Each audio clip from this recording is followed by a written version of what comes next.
You have to know what it is that you're doing with your life, let's say generally speaking, but more particularly in the next 3 to 5 years. What do you want? What do you want from your friends, your family, your intimate relationships, your employment, your education, your care of your mental and physical health, your response to temptations like drug and alcohol use? If you could have what you wanted, if you could lay your life out properly, how would you be functioning across those 7 dimensions? Why would that work for you?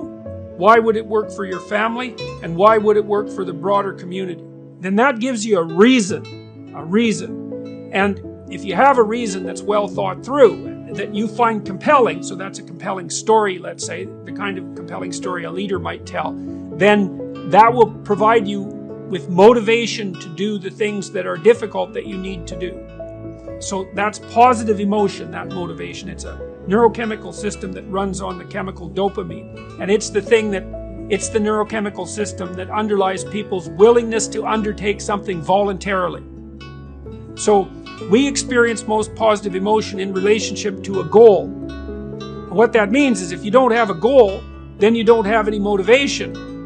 And so what that means is you better have your goals well delineated, because that way you'll be maximally motivated.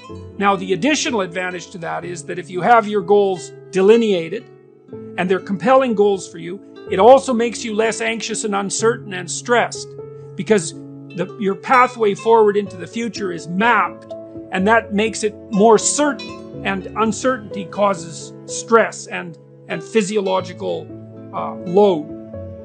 Okay, so you want to have your large-scale vision. You want to have it thought out on a 3 to 5 year basis. You want to have it cover those 7 or so dimensions that we already described. You want to see why it's relevant to you and your family and the broader community. You want to break that down into your monthly, weekly, and daily practices, and if they can be routinized, then so much the better. And then that becomes built into you. So what happens neurologically is that when you do something new, you use almost your whole brain. That's a good way of thinking about it, particularly the right side of it, the right hemisphere. And as you practice something, the amount of your brain you use gets smaller and smaller and moves leftward until you basically build an effective little machine at the back that takes care of it automatically. Routinizing things decreases the cognitive and physiological load. It's a big deal. And if you routinize good habits, then they become part of your character. Aim high, let's say, and then concentrate on the day. What are the most important things that I need to attend to so that I'm in better shape tonight than I was in the morning? And if you ask yourself that question, you have to want the answer, which is rather demanding, let's say. It's another example of orienting yourself properly. So your aim is to get the answer to this question. And your perceptions and your thoughts will organize themselves around that question, and you'll get answers. Like they'll rise up, in that mysterious way that thoughts rise up. And some of them you'll find uncomfortable because your mind will present you with demands to do things that you may have been avoiding or that you find difficult or challenging. But you can train yourself to set yourself a list of tasks for the day that do put you in better shape that night than you were in the morning. It doesn't help to shy away from difficult issues because you're stuck with them. They're not going away. The best you can do is something worthwhile in the face of them. And so you figure out what that worthwhile thing is, and then you practice implementing. That gives you some character and some strength, and that's the sort of thing that can help transform you into a leader. What you do is actually important, and what you leave undone as well. Both of those things. Like each individual is more significant and it has more impact than they think, for better or for worse. I mean, you can think about it this way, in your lifetime, you're going to directly influence at least 1,000 people, and each of those 1,000 people will influence 1,000. And so that's 1,000,000 people, one person separated from you, and 1,000,000,000 people, 2 people separated from you. We live in a network, and we're really tightly associated with one another. And if you hold your head high and you confront the future courageously and you put your life together and you develop a integrated and valuable plan and you implement it and you're a trustworthy person, you have an unbelievably positive effect on everything around you. And so it actually matters that you do these things. And I don't believe that it really matters where in the formal power hierarchy you sit. Because you might think, well, I'm at the bottom of the power rungs. What influence do I have? And I think that's a bad way of thinking about it, because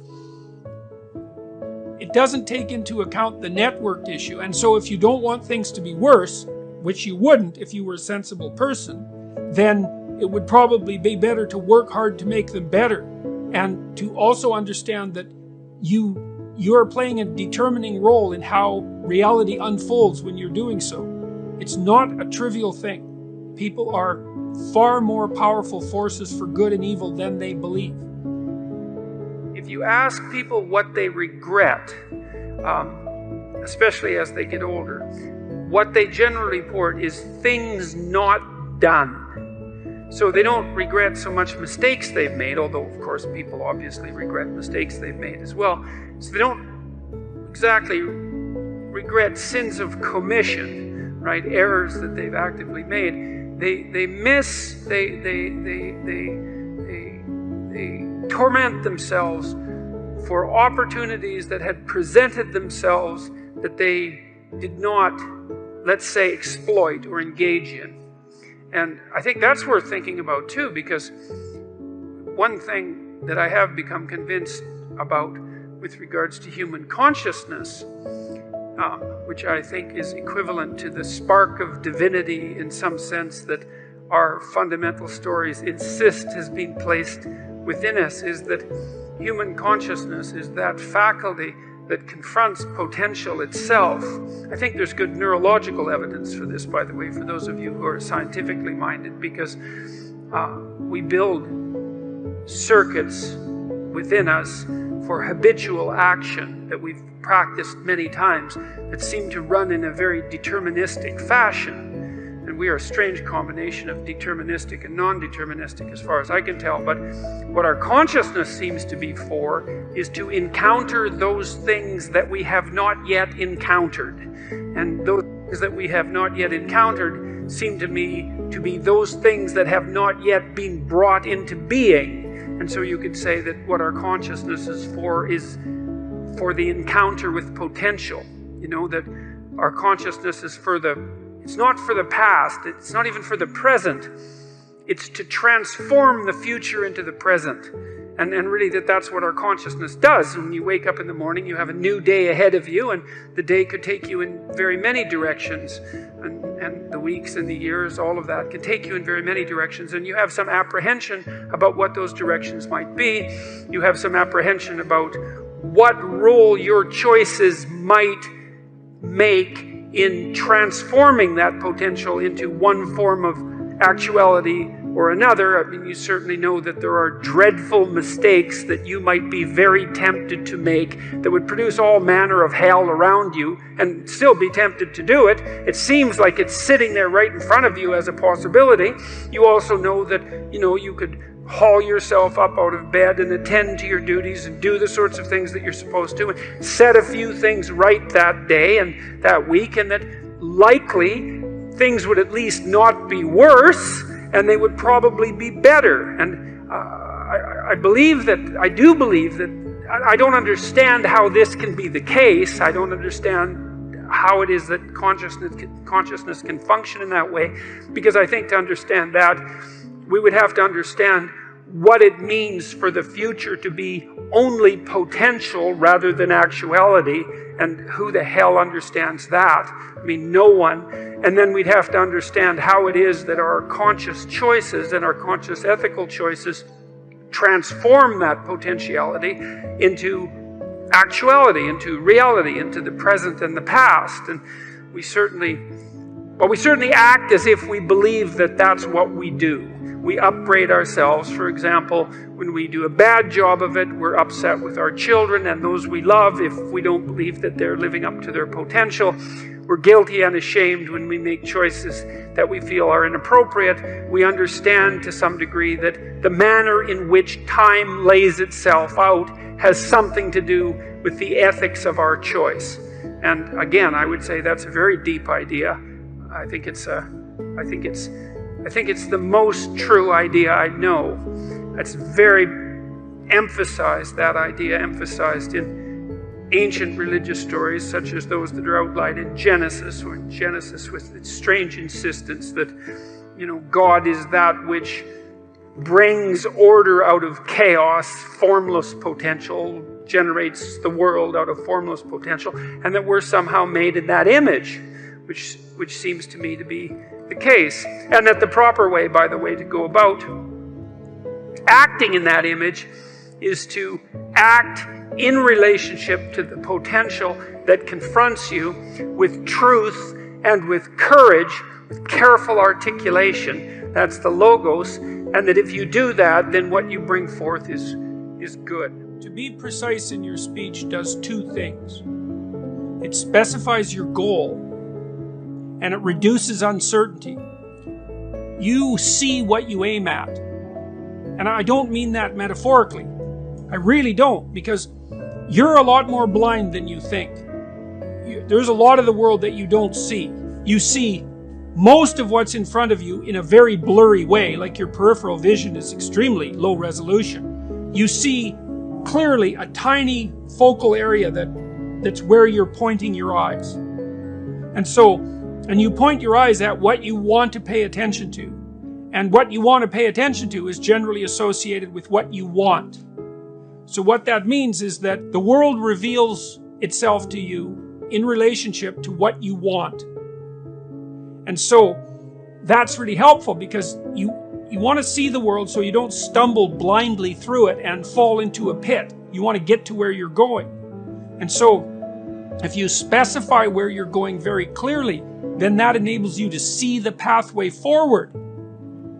Now, the upside to that is that you can probably get to where you want to go.